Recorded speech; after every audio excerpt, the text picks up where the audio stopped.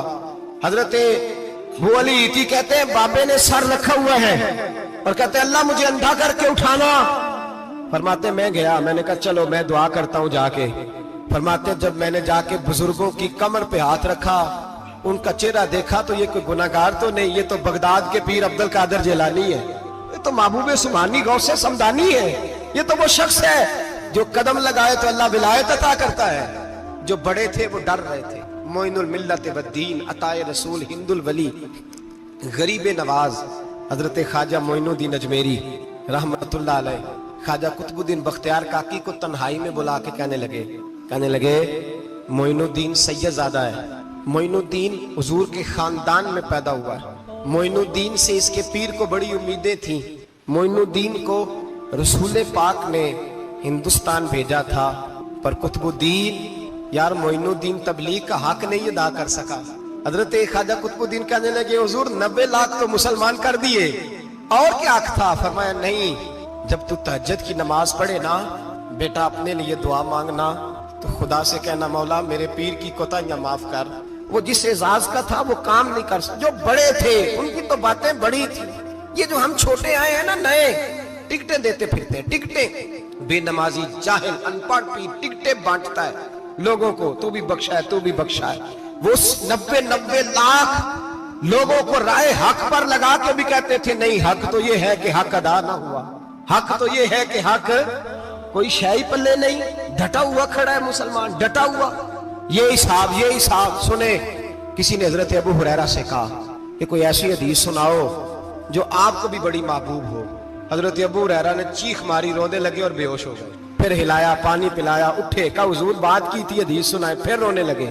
ہمیں تو نہیں نہ رونا آتا, ہمیں تو تب آتا ہے جب بیٹا بات نہ مانے, ہمیں تو تب آتا ہے جب کاروبار میں نقصان ہو جائے, ہمیں تو تب رونا آتا ہے جب ہمارا کوئی دوست ہمارے بارے میں غلط بات کر دے, بے عزتی دنیا کی ہو جائے.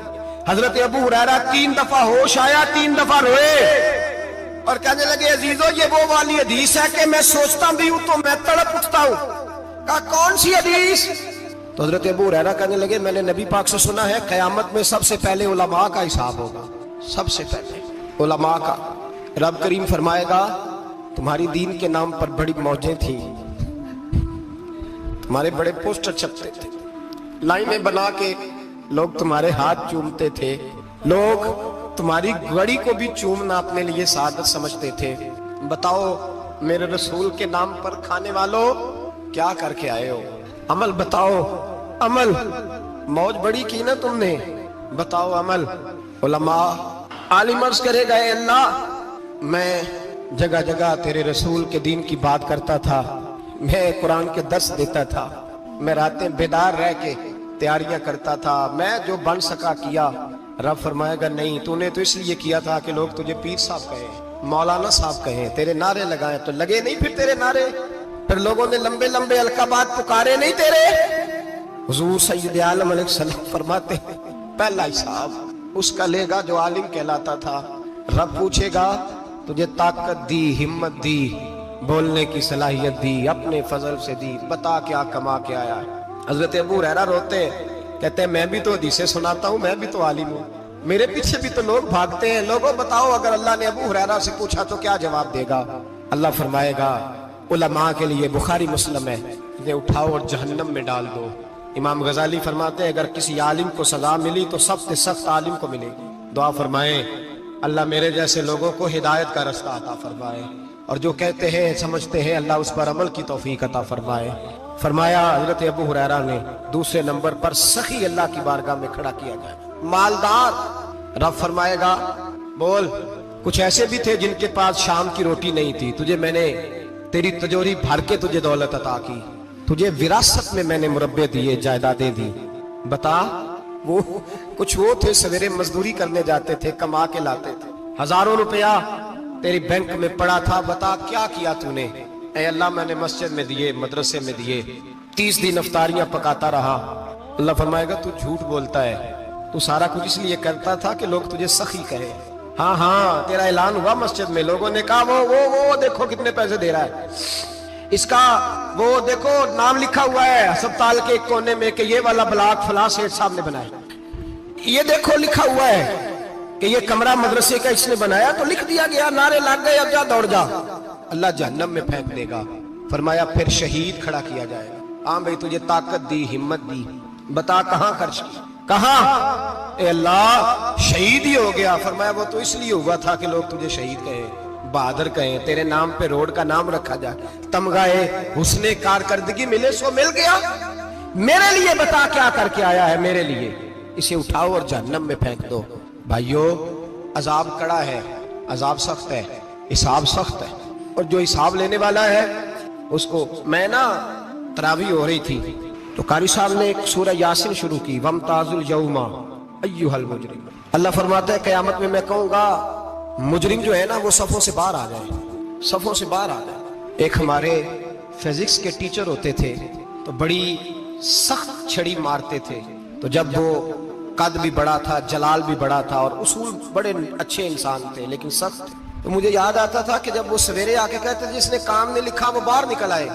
دو قسم کی چوٹ لگتی تھی. ایک تو خیال یہ آتا تھا کہ شرمندگی بڑی ہوگی کہ سارے اسٹوڈنٹ بیٹھے ہیں اور 2 3 4 ان کو کہا وہاں مرغے بن جاؤ, بڑی شرم آتی تھی. اور پھر جب وہ مارتے تھے تو اتنا سخت مارتے تھے کہ کئی دن تکلیف رہتی تھی, بتایا نہیں جاتا تھا. وہ اسٹوڈنٹ بتاتے تھے کہ یار اس سے بچو کسی بھی طریقے, اور کسی کا کام رہ بھی جاتا تھا کہتے تھے اس پیریڈ کی ڈیوٹی سبق یاد کر کے آنا ہے. سخت ٹیچر کے بارے میں تیرا میرا یہ رویہ ہے. تو یاد آ رہا تھا جب وہ کہہ رہے تھے نا وَامْتَازُوا الْيَوْمَ أَيُّهَا الْمُجْرِمُونَ, تو میں صف میں کھڑا تھا تو 2 قطرے میرے بہہ گئے آنسو کے. مجھے ساتھ بچہ کہنے لگا طبیعت ٹھیک ہے, میں نے کہا طبیعت تو ٹھیک ہے, کچھ یاد آ گیا ہے کہ میدان محشر میں یہاں تو چھپے ہوئے ہیں نا عیب, چھپے ہوئے. اور بھائی رب بڑا کریم ہے, عیبوں کے باوجود نوازتا ہے. میرا دعویٰ یہ ہے اگر ہمارے عیب کھل جائیں, لوگ ہمیں دھرتی پہ جینے نہ دیں, لوگ جینے نہ دیں, نکال دیں, اپنے بھی ہمیں برداشت نہ کریں, یہ تو اس کا کرم ہے. پتہ سارا ہے سردار نو کیتیاں دا, پردہ چپایا ہی تیرا بھلا ہو سی. وَامْتَازُوا الْيَوْمَ أَيُّهَا الْمُجْرِمُونَ. اللہ فرمائے گا مجرم باہر آ جائے. یا اللہ کیا ہوگا جب سوال جواب ہوں گے تو رب فرماتا ہے تیری زبان پہ مور لگا کے بند کر دوں گا, تیرے ہاتھ بولیں گے, پیر بولیں گے, سر بولے گا, پیٹ بولے گا. اس وقت کی فکر پیدا کریں, ٹینشن پیدا کریں. وقوع قیامت حق ہے. اور باندھ کے نا لوگ پیر باندھ کے زور کے ساتھ باندھتے. سگا بیٹا جب قبر میں دفن کرتا ہے نا تو وہ بھی کہتا ہے وہ کونا, یہ کونا تھوڑا سا مٹی کم ہے, یہاں بھی مٹی ڈالو. پہلے لوگ روزانہ جاتے ہیں, پھر ہفتے کے بعد, پھر مہینوں بیت جاتے ہیں. کچھ قبریں ایسی بھی ہیں جن پہ کھڑے ہوں تو لگتا ہے قبریں رو رہی ہیں اور کہتی ہیں جاؤ میرے گھر والوں سے جا کے کہو کوئی پھیرا ہی لگا جائے. ایک دفعہ آئے تو صحیح, کوئی مٹی نہیں ڈالتا. بادشاہوں کی قبریں روتی ہیں, سرمایہ داروں کی قبریں روتی ہیں, کوئی جاتا نہیں. اتنے موٹے سوراخ ہے قبروں میں, آپ اپنے شہر کے قبرستان پھر کے دیکھ لیں, سوراخ ہے. او بھائی حضرت مولا علی شیر خدا قبرستان گئے تو پہلے رونے لگے, پھر کہنے لگے قبروں والوں کیا حال ہے تمہارا؟ تو آپ فرماتے ہیں مردہ مجھے اندر سے بول کے کہنے لگا علی کفن پھٹ گیا, ہڈیاں ٹوٹ گئی, مال تو دے آئے تھے وارثوں کو پر حساب ہمیں دینا پڑ رہا ہے, تو بتا پیچھے کیا حالات ہیں. تو حضرت علی کہنے لگے تمہاری بیویوں نے اور نکاح کر لیے, تمہارے دوستوں نے نئے دوست بنا لیے, تمہاری اولادوں نے تمہارے بغیر جینا سیکھ لیا, تمہاری جائیدادیں بٹ گئیں, تمہارا پیسہ تقسیم ہو گیا. پہلے تو کوئی تمہارا نام لیتا تھا, اب تو تمہارا ذکر ختم ہو گیا. اب تو ایک دو نسل تک تمہارا ذکر تھا, اب تو تمہیں یاد ہی کوئی نہیں کرتا. کہتے ہیں لوگ یہاں کوئی رہا کرتا تھا, یہاں کوئی ہوا کرتا تھا, اب تو تم قصہ پارینہ, قصہ ماضی ہو گئے. حساب کا وقت قریب ہے, قریب آ گیا وقت. اللہ فرماتے ہیں اقترب للناس حسابهم وهم فی غفلۃ معرضون. فرمایا حساب کا وقت قریب آ گیا ہے تو ابھی بھی غافل ہے.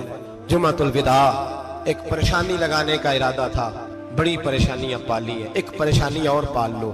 جس کو یہ پریشانی لگ جائے اس کی عمل سنورنے لگ جاتا ہے. یہ پریشانی پال لو کہ اگر مجھے حساب دینا پڑے. حضرت عمر کا فرمان, آپ فرمایا کرتے تھے اپنا حساب خود کر لو قبل اس کے کہ اللہ تمہارا حساب کرے. خود کر لو اپنا حساب, خود کھاتے ٹھیک کر کے رکھو, چیک کر کے رکھو. میری دعا ہے اللہ پاک ہمیں ان میں شامل کرے جن کو وہ معاف کرنے والا ہے.